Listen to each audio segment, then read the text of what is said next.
Finn here for Stretford Paddock. I'm joined by Joe for the post-match reaction.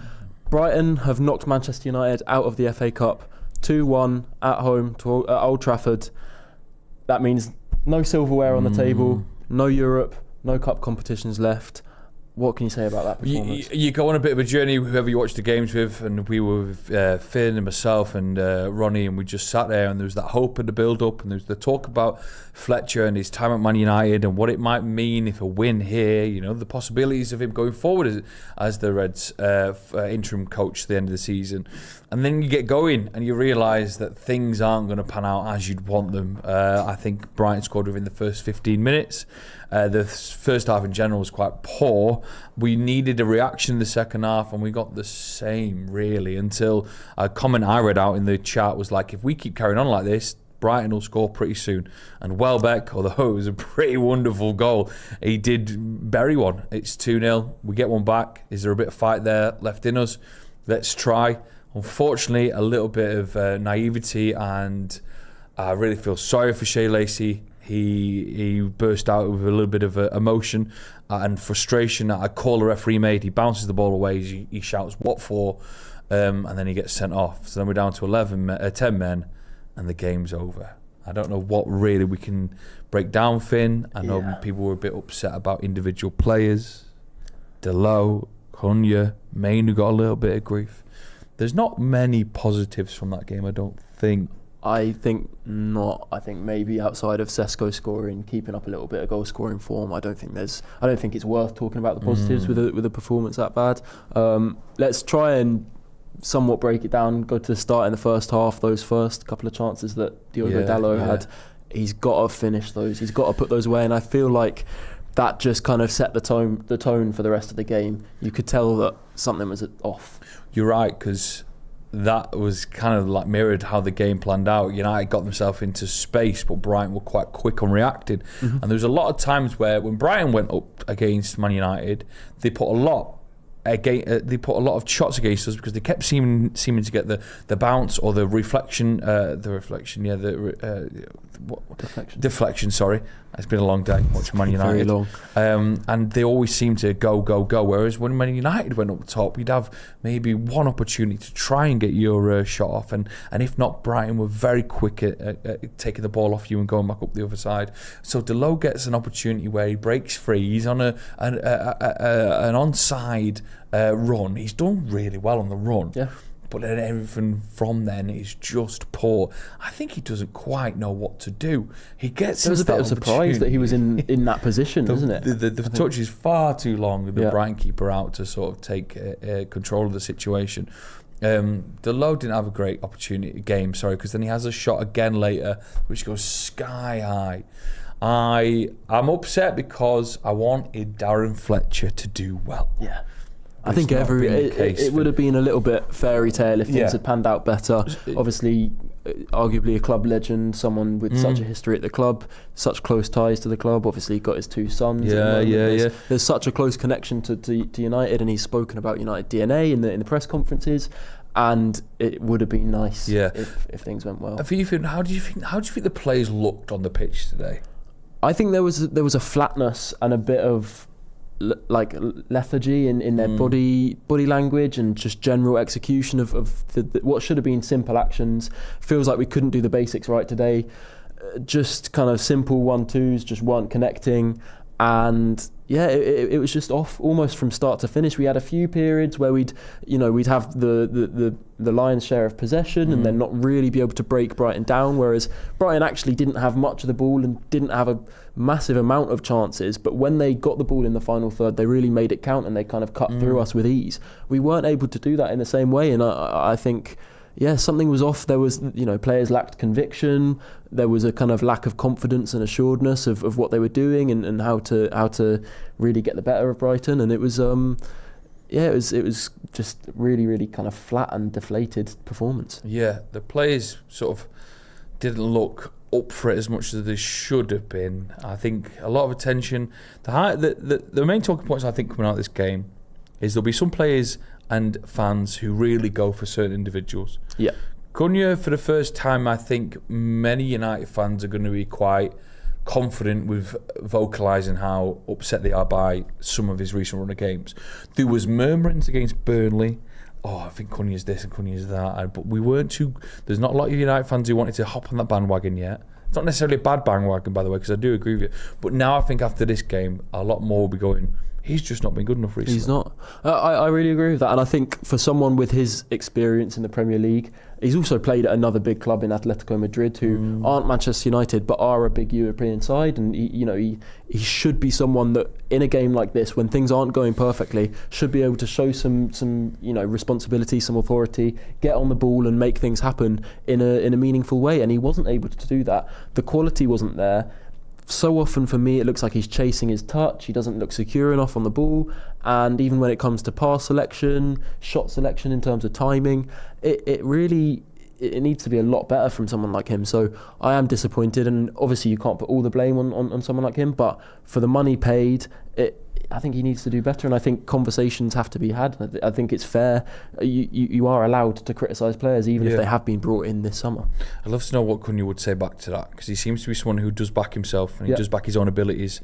He talked a lot in the build to starting his career at Man United about wearing the number 10 shirt and how he knew that would weigh heavy on him, but he would want to be the player who goes out there and brings his glory back to United, scores more goals than he has done. Shesko scoring again today. I think that's the slight positive we mentioned there, making it 3-2.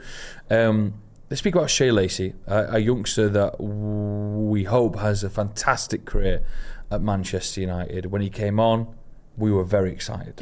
And I think you could see within a few minutes of him getting on that there was a sudden impetus from United to get the ball out to him wide on the right wing, because there's this clear understanding. I mean, they know what he's capable of from playing with him in training and stuff. He's someone who can make things happen and can disrupt things in the final third, really create some threat, and that's what he did. He got on, he beat players 1v1, he put crosses into the box, he looks dangerous, and he added a new dimension to the attack, and I think you could feel a little lift when he came on. I think there was an excitement in the stadium when he got the ball. There was a big cheer when he came on, and it's such a shame what happened, because at the end of the day, I think it's hard to argue against the 2 yellow cards. I think at the end of the day, they probably were both yellow cards, and he probably did deserve the sending off. But it's such a shame, because at the end of the day, he's being punished for showing emotion and showing passion that the other players didn't show and didn't provide, when really it should have been the leaders of the squad, the more experienced players, stepping up and showing that they care and that this game actually matters to them. So I think it's such a shame, and obviously to see how much it affected him. He looked emotional when he was coming off, as you'd expect. So really, really such a shame to see. If you wouldn't mind hitting that like button, and we'll get to some of your super chats in just a second. Just on that, Shay Lacy, I don't know if you've ever had one of these. The comedian from Manchester, Jamie Hutchison, describes them brilliantly. He calls them like imagination showers, where he'll be in the shower and he imagines playing for Manchester United when you think about you and you were young and you'd pick up the ball and you'd score 3 goals and beat City 3-2. Shay Lacy had an opportunity to do what we will never do, and that is play for Man United. And he probably knew, or maybe had an understanding after Wednesday's game, that an opportunity may come on the weekend, and he probably played so many scenarios in his head about what might happen. And I feel for him, because he didn't imagine that on 10-15 minutes into his Manchester United Old Trafford debut for the first team, he'd be getting a red card. Now, he got a red card because of his passion, because of what he wanted to do for Man United, which was get the ball quickly and fucking get up the pitch and score, because we were just 1 goal away from equalising. I hope he has a lot of good support around him, which I'm sure Man United will do. And as soon as that 1 game ban is done, he's back on the bench and more minutes are handed to him. And he knows not to throw a ball anymore. Yeah, I think really, really important that the fans show their support and show a bit of understanding and rally around him, because it's not a difficult time. He's still someone that I think for the remainder of the season can have an impact off the bench and can string together at least some positive performances and get back in his stride. So yeah, definitely a shame to see. We'll read a couple of these super chats out. Thank you for them. From Discombobulate 453, talking about the manager situation. I think we should go and get Carlo at this point. Bags of experience, and maybe we'll learn the basics of football again. And it is an interesting conversation around the manager. Obviously, don't expect Fletcher to carry on in his interim capacity. I don't think so. I think there was talk that maybe if he impressed a lot that he'd be kept on, but it obviously hasn't really gone that way. So yeah, listen, 2 wins against Burnley and Brighton, and we play better football in this 4-3-2-1. We'd probably be sitting here now going, yeah, give him the job to the end of the season, but it's not been that way. Unfortunately, Burnley game was better, but today was a little bit, let's get back down to reality. Brighton, who we've got to talk about not even really putting a very strong first team 11 out. Yeah, they had benched a lot of starters and a lot of their stronger players, and yet. Does Carlo Ancelotti come in, as he was saying there, mid-season? Do you, in the background, let him know that he'll be here in July to let him watch United? And in that event, I can't imagine him leaving Brazil before the World Cup. No. But I to be fair, I think United might be apprehensive of going for someone like Ancelotti, just because I think it sounds like we were going to go for a slightly younger option, maybe someone who's known for a bit more tactical nous. If that really, it's hard to tell whether that matters really at the end of the day. I don't know. But yeah, another super chat from Alistair Hancock. Dalot has to go this summer. How is he still here? Certainly wasn't one of his best games. Dalot, and I've got to say I wasn't best pleased with Ugarte today either. There was just a lot of players in my bad books by the end of the game. I'm like, really? Come on. Yeah. How can you not? I think we sit here as fans and think, how can you not get yourself up for what is 75,000 people, an FA Cup tie? You know you're on the telly, so you're being watched by millions. How can you not get yourself up for it? Yeah. And there's a lot of players there where I just felt them being a bit disheartened by, maybe disheartened by decisions that the board have made. Maybe they didn't want Amorim to go. People might have liked it. I think that you definitely got the feeling that there was some of that flatness and kind of deflated body language and lack of conviction.